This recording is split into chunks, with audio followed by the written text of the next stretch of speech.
Hay una flor preciosa que cada año inunda los campos holandeses, de todos los colores y variedades. El tulipán es la flor reina del país y posiblemente sea la más admirada y estudiada de la historia.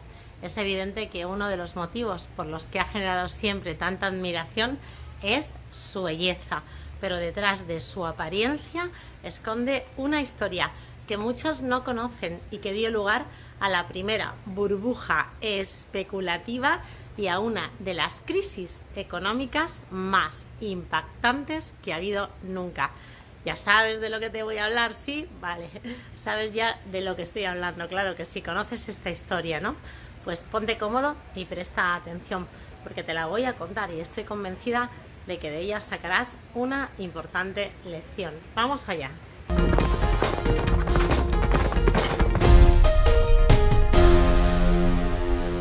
En el siglo XVII, el tulipán se convirtió en una verdadera obsesión, tanto para ricos como para pobres, y la venta de sus bulbos alcanzó cifras astronómicas para la época, causando una especulación financiera sin precedentes. La verdad es que te pongo un poquito en antecedentes. Los Países Bajos, allá por el año 1637, durante los meses, pues los precios de los tulipanes habían ascendido a cifras espectaculares, pero pronto, durante una importante subasta de bulbos, los compradores dejaron de pujar por ellos, provocando el comienzo del fin. Valiosos contratos y beneficios astronómicos que se esperaban de ellos se quedaron en nada. El tulipán, que hasta entonces había sido muy rentable, pasó a ser altamente volátil. La fiebre del tulipán, como la llamaron, había puesto una idea en la cabeza de todo el mundo: obtener muchos beneficios de la compra-venta de los bulbos de esta flor, pero al final derivó en un espectacular mazazo a nivel económico para toda la sociedad. ¿Qué pasó exactamente? Gracias al comercio en el extranjero, la riqueza de los Países Bajos se encontraba en auge. El gobierno no dependía de la realeza, sino que cada autonomía era gobernada por consejos de ciudadanos y sobre todo por la burguesía. De hecho, en ese momento era el país más rico de Europa y el primero en tener una economía de tipo moderno, entablando vínculos comerciales con países orientales. Los comerciantes holandeses hicieron una gran fortuna y el pueblo holandés en general pues gozaba de un nivel de vida superior al del resto del continente europeo. Una de las aficiones más practicadas y valoradas por los holandeses era el cuidado de sus jardines.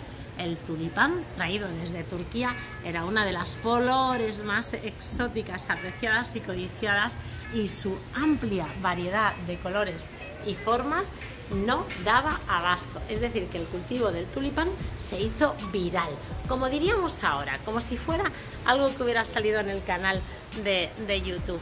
Todos, desde burgueses hasta molineros, artistas y sobre todo gente obsesionada con esta flor, todos querían tener al menos una.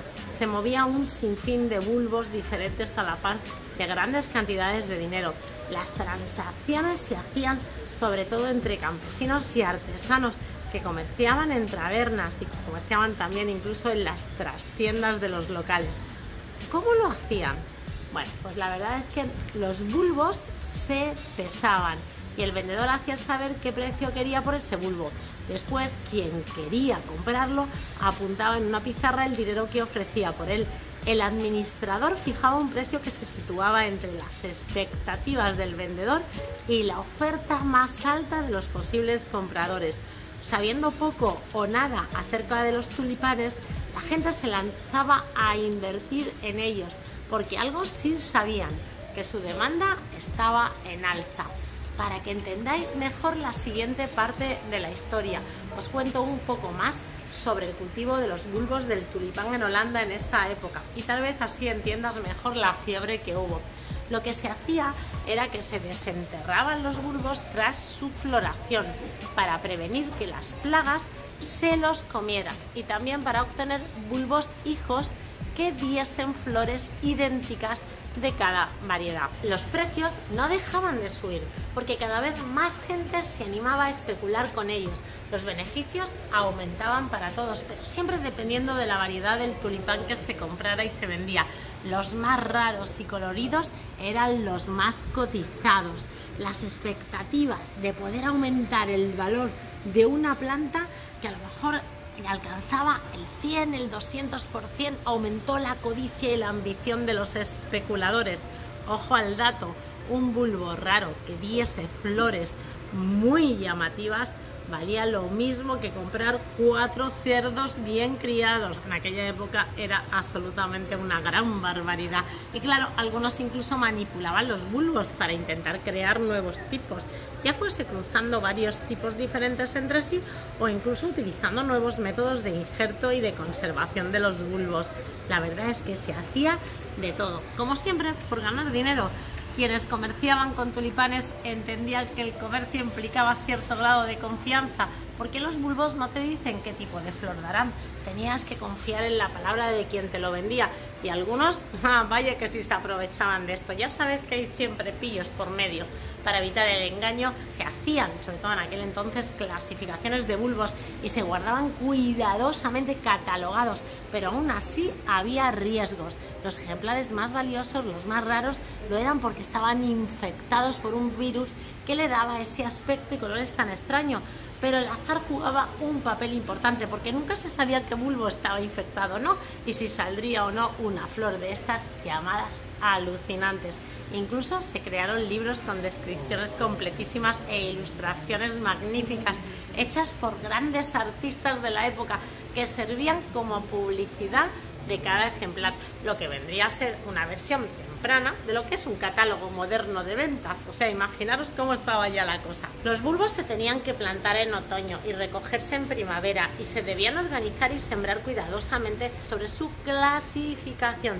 Esto os lo cuento para que entendáis lo siguiente: cualquier transacción de bulbos en otoño o en invierno era un mercado de futuros. ¿Os suena? Qué divertido, ¿verdad? La idea era: los vendemos y los compramos ahora para que nos lo den en junio, después de la floración, cuando se desentierren. Esta situación de tener que comerciar con bulbos solo durante unas pocas semanas derivó en comerciar ya no solo con el bulbo físico, sino con la posesión del mismo. Imaginaros hasta qué punto llegaron. Lo que hicieron fue basarse en lo que conocemos ahora como mercado de futuros. Hasta octubre los precios eran precios de futuro y el comprador del contrato corría riesgo tanto a la baja como al alza. ¿Qué pasó? Pues que llegó el punto en el que el comercio se volvió cada vez más frenético y las cifras eran ridículamente altas, pero aún así los compradores no podían resistir el impulso de seguir comprando y vendiendo, con la idea de forrarse. Siempre el dinero, ¿verdad que sí? Pues vamos, que si os fijáis, actualmente es igual. Cuando los precios suben, pues todos compran. A fin de cuentas es el mercado. El acceso al mercado era barato comparado con lo que se podría ganar. La gente pobre también quería su cacho de pastel, quería beneficiarse, pero como no tenían dinero para comprar bulbos, hipotecaban sus posesiones para dar ese dinero como un anticipo por los tulipanes.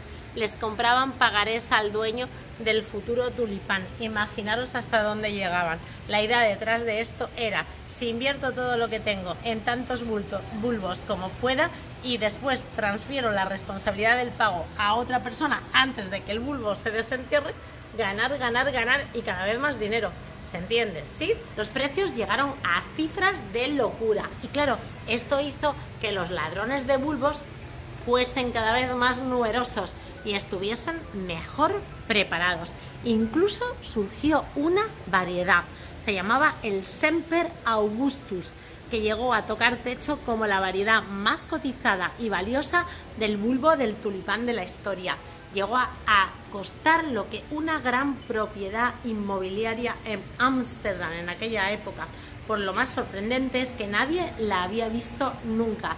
La flor más famosa del mundo que nunca nadie llegó a ver. Lo más probable es que fuese un mito urbano. Pues bien, la fiebre de los tulipanes llegó a causar una compra-venta compulsiva Y el caso es que la gente sabía que había un problema en el aire, pero confiaban en que los precios seguirían subiendo.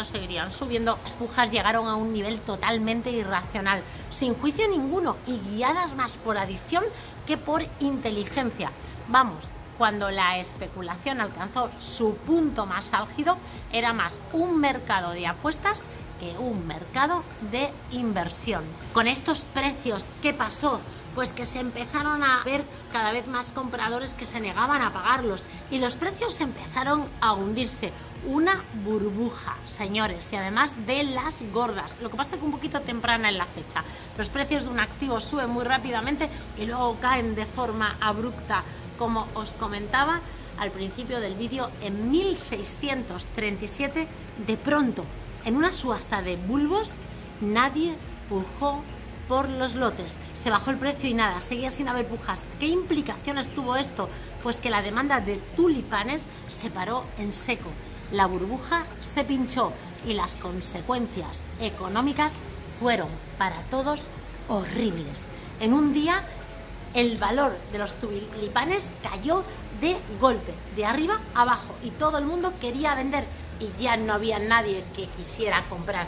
La sociedad entera se vio afectada por esta burbuja, la primera burbuja económica de la historia. Ocurrió, como os cuento, en esta historia. Desde entonces se tomó la decisión de regular el comercio y las deudas se cancelaron por el bien de toda la población. Se pagó solo el 10% del pago inicial real cuando cumplieran los contratos. Algunos incluso quedaron contratos anulados. Los holandeses no sabían lo que el pinchazo de una burbuja podía causar, pero desde entonces y aún a día de hoy en todo el mundo se sigue cayendo en este mismo error una y otra vez. Seguro que tú conoces ya por la historia económica más de una burbuja, ¿que sí? Bueno, ya gracias a Dios ha pasado, pero esas burbujas todavía las recordamos y muy bien, y se repiten. ¿Qué os ha parecido esta historia? ¿Conocéis algún inversor que hoy en día opera así, evitando ver la volatilidad de un producto? Dejadme por favor un comentario de lo que opináis. Estoy deseando leerlos porque esta historia sinceramente me encanta. Yo me despido aquí desde Miami, desde uno de los hoteles más emblemáticos del mundo. Recuerda suscribirte al canal para vernos en el próximo vídeo. Toca la campana para las notificaciones. Hasta luego, Miami, Belmont.